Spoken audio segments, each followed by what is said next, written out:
नमस्कार मंडळींनो, या व्हिडिओमध्ये आपण पाहणार आहोत की MS एक्सेल मध्ये डेटा कसा फिल करायचा।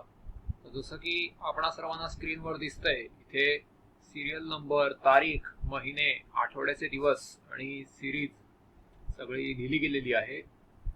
तर आता जर का तुम्हाला ऑप सगळी पुढची ऑर्डर भरायची असेल तर आपण सिरियल नंबर पासून सुरुवात करूया। इथे 1 वरती मी आधी क्लिक करतो आणि हे कर्सर प्लस साइन मध्ये कन्वर्ट होतो पांढऱ्या रंगाच्या।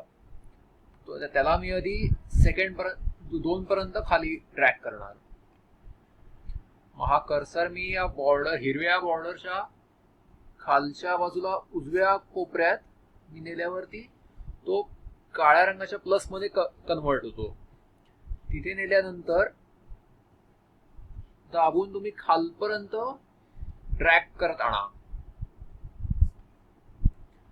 जसं की आपण पाहिलं, पुढचे सगळे आकडे आपोआप भरले गेले।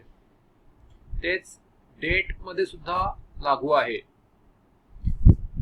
इथे आधी आपण क्लिक करायचं, नंतर खालपर्यंत आणल्यानंतर मग उजव्या कोपऱ्यात बॉर्डर लाईन म्हणजे राईट बॉटम कॉर्नरला ते प्लस चिन्ह काळं झालं की मग तुम्ही दाबून खालपर्यंत ड्रॅग करत आणा।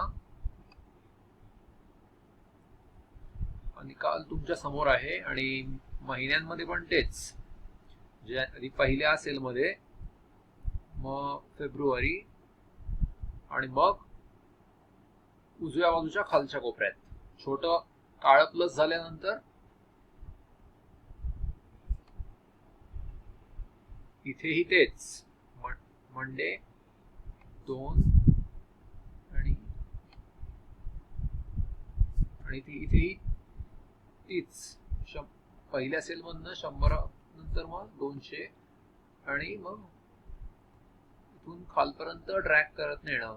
आता हे संपणारच नाही, खालपर्यंत आकडे वाढतच जातील, कारण काही त्यात मर्यादाच नाही। जसं आपण सर्वांनी पाहिलं, अशा प्रकारे आपण ऑटोमॅटिकली आपण डेटा एक्सेल मध्ये फिल करू शकता। तर आता इथेच थांबतो। व्हिडिओ पूर्ण पाहिल्याबद्दल धन्यवाद।